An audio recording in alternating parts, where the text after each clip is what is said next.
At the end of May last year, I decided to take a very big step in the life of my family and our pets and friends and everything, because I decided it would be better if we moved to Finland.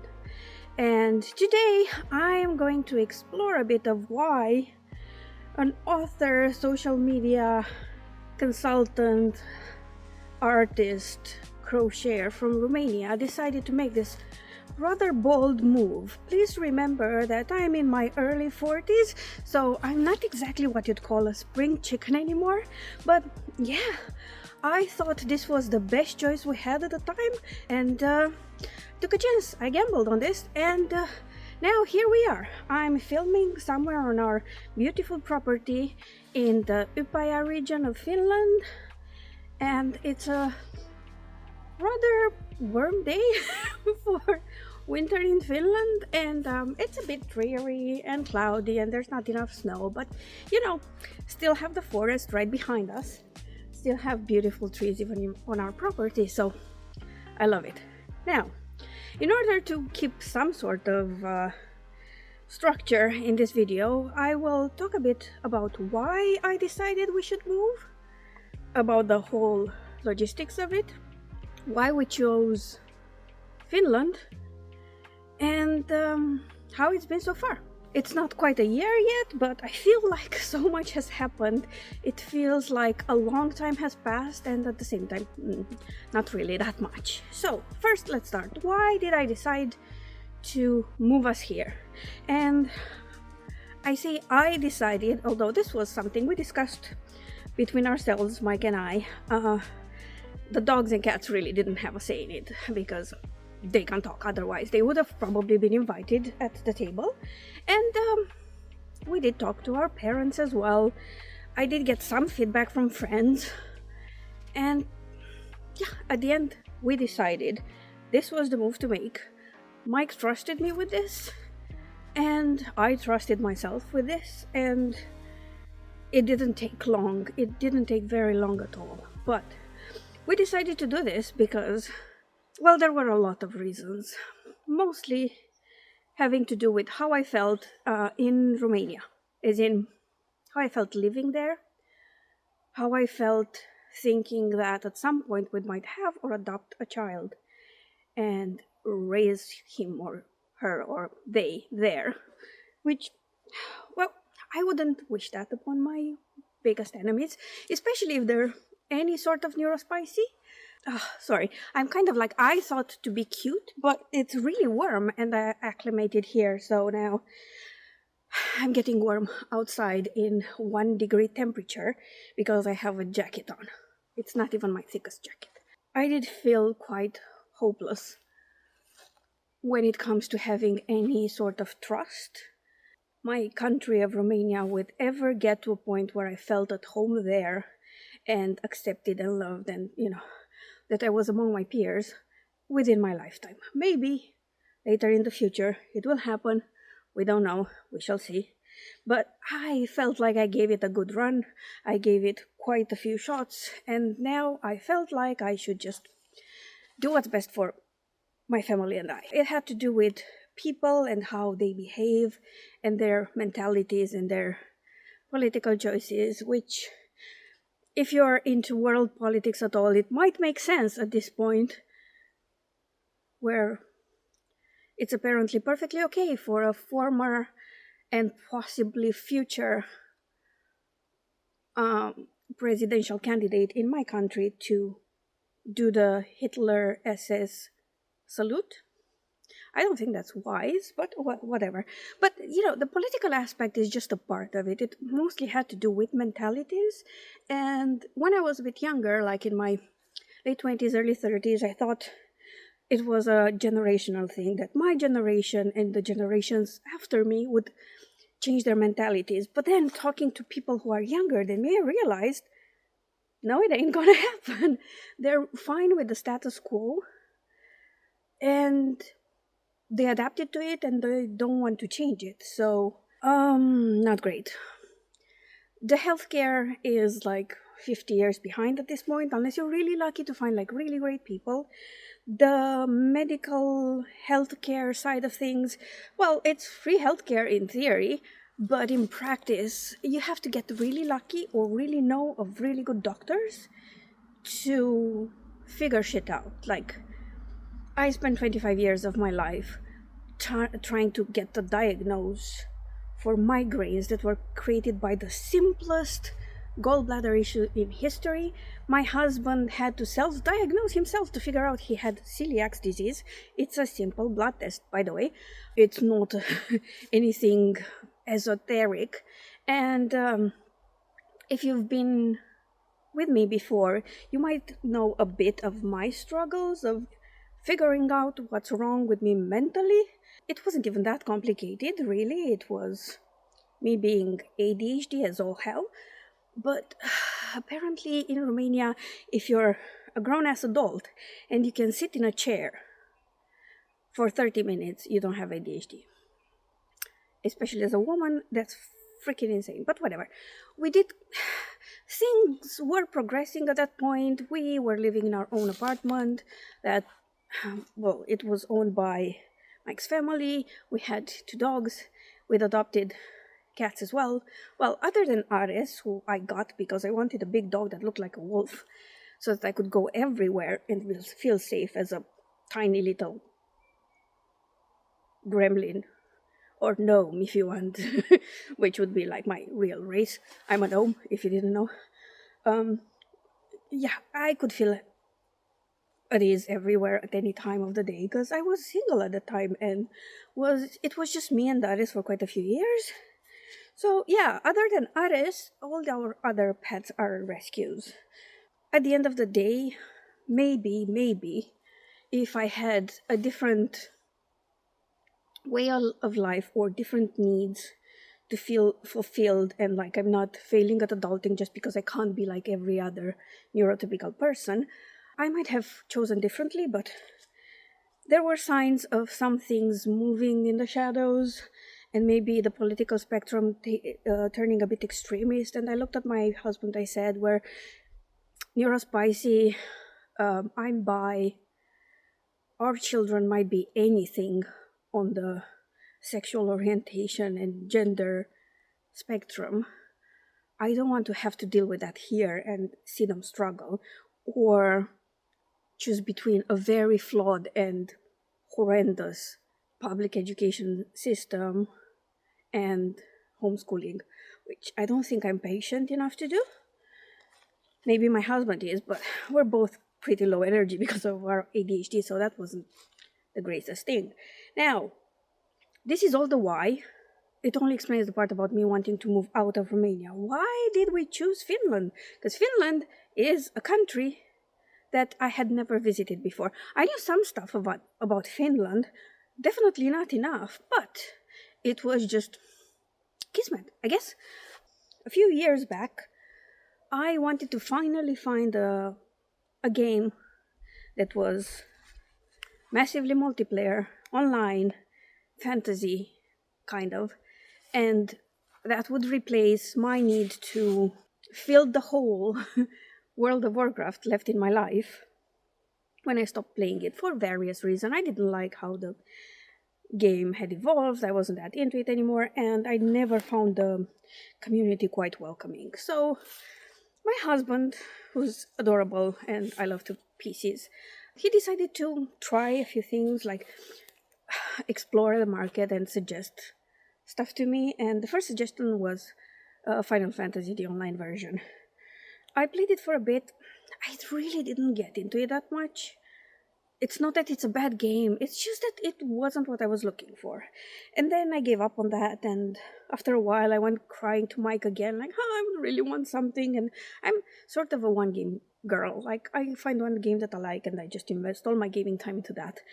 So I kind of needed something like that.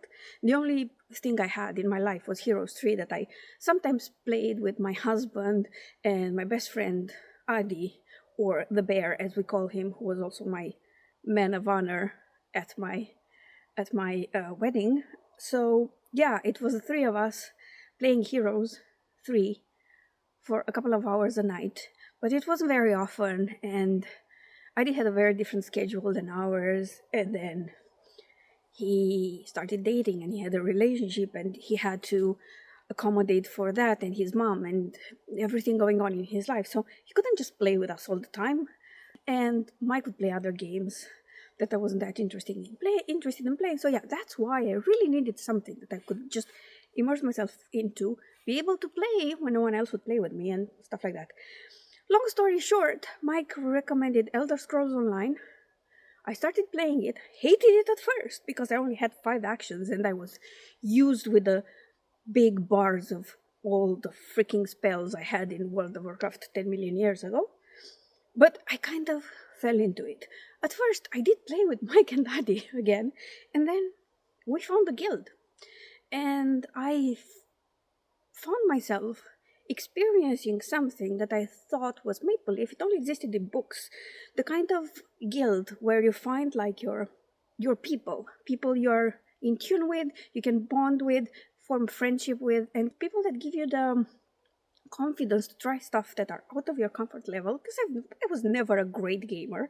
I was okay at best at things I did, but from someone who'd only played damage dealer, ranged, and magical sort of damage at best, I got to be a damage dealer, be a tank, be a healer, and do the most difficult type of content because of these wonderful people.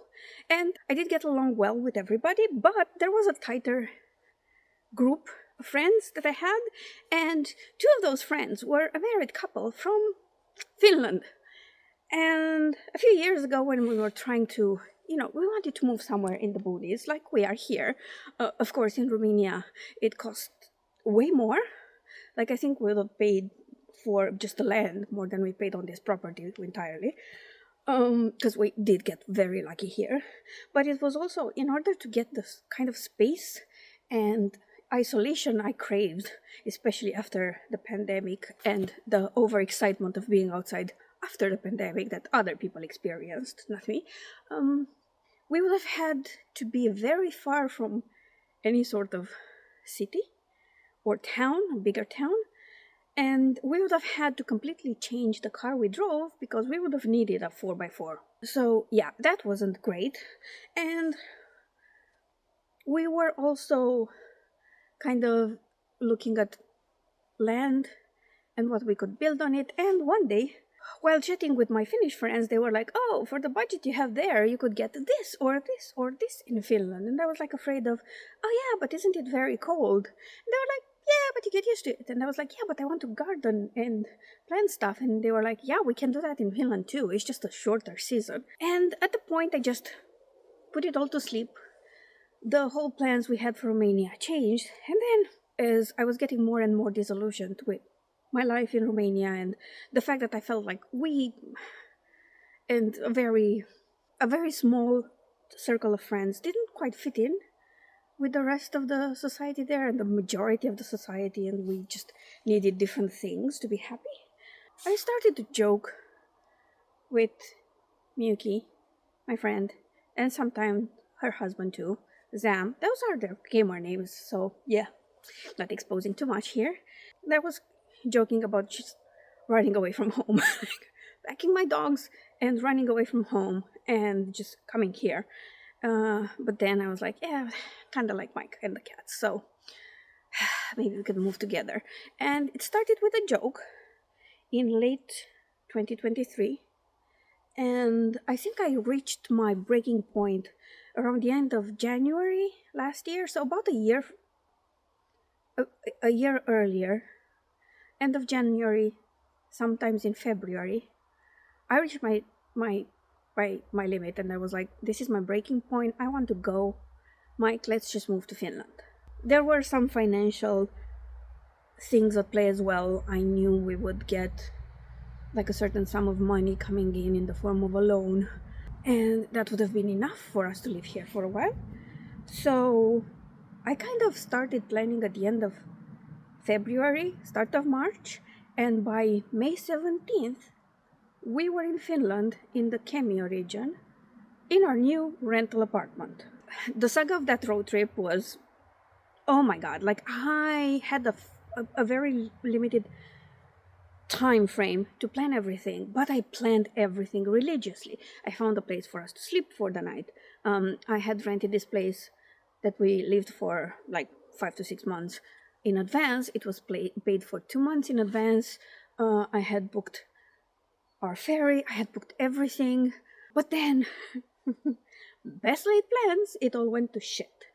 So the crazy person that I am, I still tried to make the schedule of being here on May 17th and into our new apartment.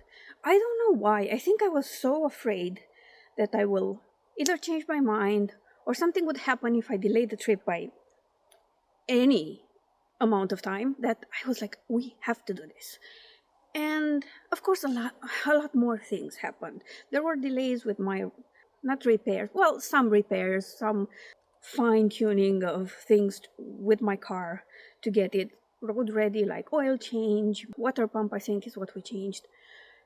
And yeah, that I got the car back the night before we were supposed to leave. So I got back with the car at like 7 to 8 p.m. in the evening, and we were supposed to leave at 4 a.m. the next morning. We weren't even fully packed because of everything that got delayed and because of a lot of things that we had to do before we left. Also, while we were carrying stuff to the car, my husband pulled some muscles on his back.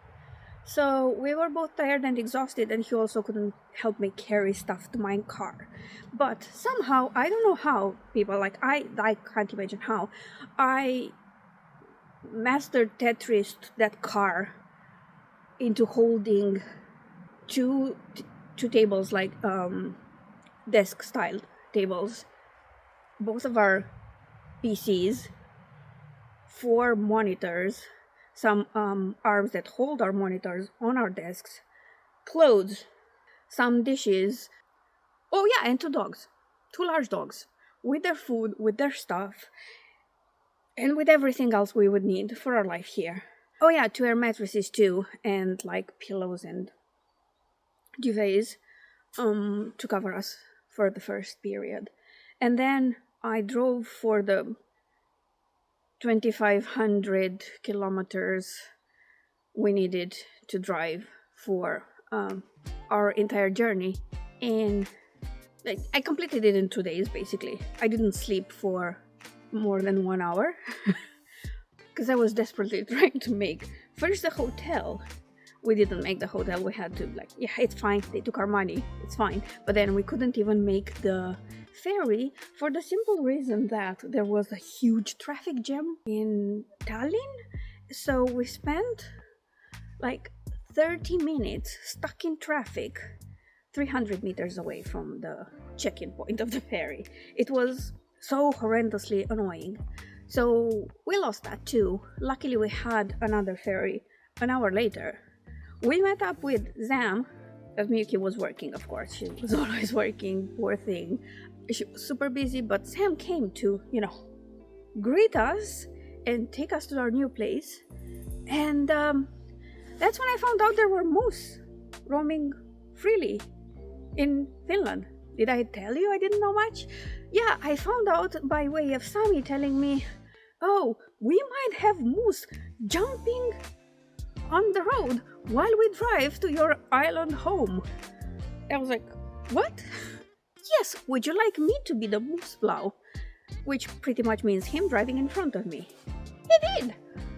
The evening culminated with Nala pooping in the car while we were still driving. It smelled horrendous because she'd refused to poop for the 2 days and something duration of our trip. We were so tired, but we were laughing so hard I could barely drive.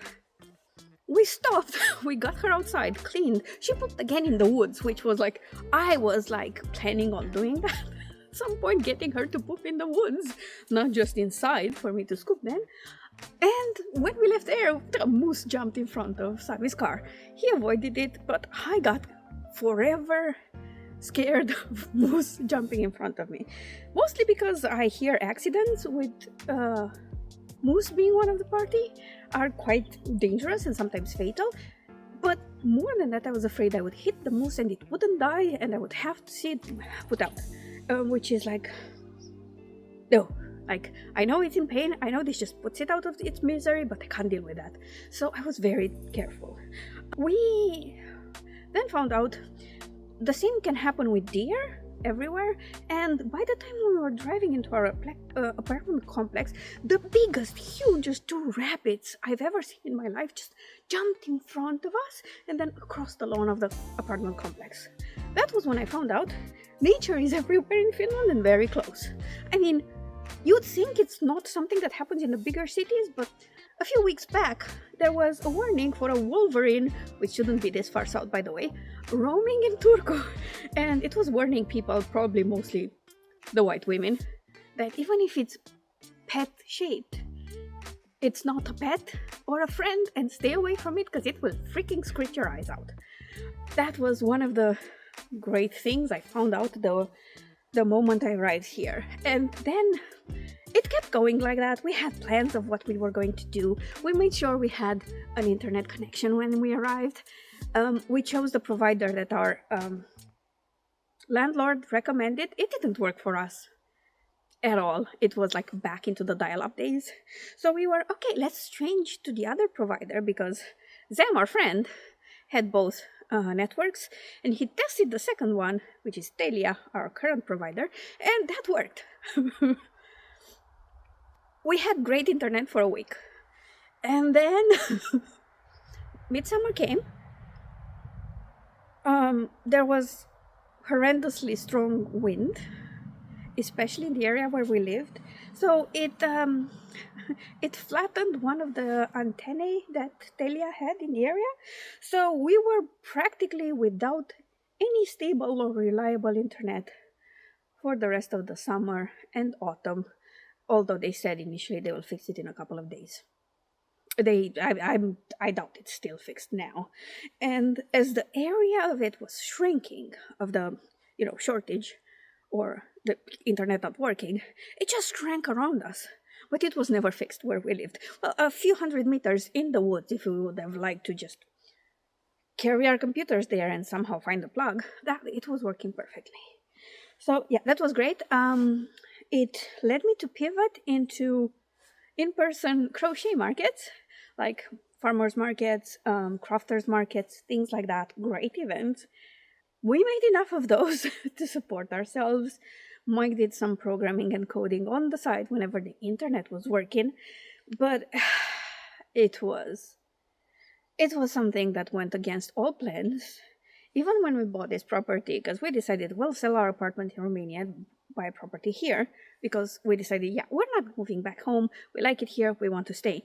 Everything that could have gone wrong went wrong, everything got delayed. Up until the day I received the keys for this property and signed the documents, I wasn't sure I was going to get it, to be honest. And I had to go to Romania, bring the cats and my mom-in-law here for a while. Well, the cat would stay, but my mom-in-law came to visit. Well, that got delayed, so we went into the freaking winter with a house that needed a lot of repairs and renovations and things like that, which some of them we fitted. We will have a lot of work to do this spring, though. I look at this beautiful garden, but then there's so much work to do. And I will love doing it, I know, but it's a bit overwhelming when I look at it. So, yeah, I think I covered the why I moved, the why of why I chose Finland, and a brief intro of my life here. So everything has been chaotic. I unlocked crippling anxiety while being here because I came with depression and ADHD, but I needed crippling anxiety too for it to be a lovely trio, apparently. I never knew how that felt before, for an extended period of time. I had some experience with it, and when I asked, how do you freaking survive this? Because I feel physically ill. I can't relax at all. My breathing is erratic. My heart is how do you? And he was like, you don't. You can't live with this. You have to get it under control, because otherwise, no. So yeah, I was doing my breathing exercises. I was trying to relax. When I felt like I couldn't take it anymore, I would just take Mike on a on a long walk through the woods so that we can relax a bit. Just the two of us, no dogs, no responsibilities, no nothing. And yeah, this is a summary of what it's been so far. I'm sure throughout my rambling video, you've seen bits and pieces of my life here and the road trip from hell. At the end of this chaotic thing that happened, my now richer mental neurodiversity, I was hopeful all the time. I was so hopeful. Even in my hardest moments here, even when everything seemed to work against me somehow, I never felt as hopeless and just not willing to even, get out of bed and live as I did before the move. And everyone noticed it, like my parents, friends, everyone. Like I had a different spark, which was great. I have also inadvertently lost some weight compared to when I arrived. It's not much, maybe 5 to 6 kilograms, but everything works because I didn't do anything to lose that weight. It's mostly because all our meals were cooked from scratch, but that was like, we didn't eat a lot of processed food in Romania either. Just the quality of food here is way better. The quality of the water is impeccable. And the air, like it's the best air ever. My allergies were a bit under control. I also was doing a lot of more physical things because I had so many possibilities of walking the dogs and enjoying beautiful sceneries. I would drive a lot to set up for markets and spend a whole day there selling. It was amazing, and it wasn't intentional, but I expected to gain some of it back during the winter, but I didn't. I think I even lost another kilo. So far, everything is seemingly going in the right direction. My only issue now is with the bureaucracy of it all. We had to meet some criteria to get like the permanent register as a permanent resident while being an EU citizen. When we finally met them and we applied for it, we had been traveling back and forth, dealing with the apartment sale and whatever. When we finally did that, we found out it would take 6 months for it to be processed. I did get a business license, but it's sort of a self-employed business license. But I can't do a lot of things with it because in order to verify you're the owner, they want a lot of people, including Shopify, require a national ID, which I don't have yet because it's still under review and it will take, I don't know, until sometime in May for it to be reviewed, if it doesn't take longer than 6 months. So yeah, that's been a challenge, but I got through that as well. I met a lot of wonderful people. I got to meet Miyuki and Sami in person, and they were even more wonderful than I thought they would be. And I met some of their friends. I met people at markets. I met people online. We met people where we lived, and especially here, our next door neighbor, across the street neighbor, Hannah, is amazing. We don't have a lot of neighbors here. It's really great that the one that's next to us is actually so cool and we get along so nice. But yeah, this is my life now. This is a bit of a review of sorts of my life so far. I'll probably do a more likes and dislikes sort of approach when I reach a year in Finland and talk about my favorite things that are different here and maybe some things I don't particularly love, of which I have only one on the list. They've already covered it, so yeah. I hope you've enjoyed this wild ride. I hope you'll stick around and follow me along my crazy journey of completely switching countries in my early 40s with a husband, 5 pets, and trying to bring our mothers here permanently as well, while I try to write and publish books again, expand my crochet endeavors, do some more cover design and art stuff, because I can't decide on one thing. I'm too ADHD for that, and then renovate this entire property, which I'm sure you would like to follow along, while I explore life in Finland as an immigrant from Eastern Europe, because it's different depending on where you're coming from, of course. Life as a creative entrepreneur that's not like 20 anymore, and doing business as a creative and trying again. But yeah, welcome to Alina's Art Cafe. This is like the ground zero of it in Finland. There might be a physical art cafe in the future, mostly a crafting space and writing space and whatever fun stuff. The new website is almost ready. The Shopify store is almost ready. There will be a lot of more information coming from me about everything that's going on, but yes, unlike before my long break from YouTube, it won't be just writing related or my life as an author.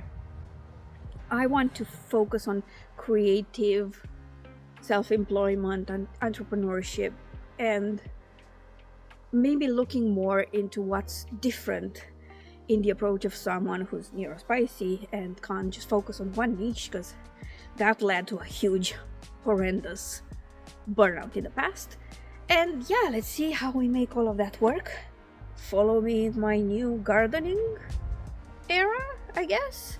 And let's explore together new markets in the future, new endeavors, like my budding woodworking career, which is not a career, it's mostly me trying to learn how to make stuff out of a lot of wood that's on our property and fix things ourselves, because I want us to be very involved in renovating this home, because it's our home. It feels like our home. It feels like home, and we love it.